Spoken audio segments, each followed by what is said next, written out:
ఆధ్యాత్మిక మిత్రులకు నమస్కారం. అందరం ఒకటే ప్రపంచంలో ఉన్నాము అనుకుంటాం, కానీ నిజానికి ఎవరి ప్రపంచం వాళ్ళదే.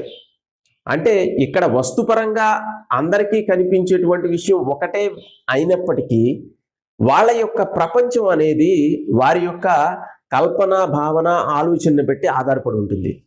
ఒక వ్యక్తికి చీకటి అనేది హాయిగా ఆనందాన్ని ఇవ్వచ్చు, ఇంకొకరికి అదే చీకటి భయాన్ని, ఆందోళనని కలిగించవచ్చు. అంటే ఇక్కడ ఒకళ్ళకి చీకటి అనేది వాళ్ళ యొక్క ప్రపంచంలో ఆనందాన్ని ఇస్తే ఇంకొకళ్ళకి దుఃఖాన్ని ఇస్తుంది. అంటే ఒకళ్ళ ప్రపంచంలో ఆనందంగా అదే విషయం ఇంకొకళ్ళ ప్రపంచంలో దుఃఖంగా ఉంది. అదేవిధంగా ఇక్కడ కనిపించేటువంటి వస్తు విషయాలకు సంబంధించినటువంటి వ్యవహారాలన్నీ కూడా ఎవరి యొక్క ఆలోచనలను బట్టి వాళ్ళ ప్రపంచంలో వాళ్ళకి అనుభూతి అనేది వేరువేరుగా ఉండటం అనేది జరుగుతుంది. కాబట్టి ఇక్కడ ఎన్ని జీవులు ఉన్నాయో అన్ని ప్రపంచాలు ఉన్నాయి, ఎవరి ప్రపంచం వాళ్ళదే.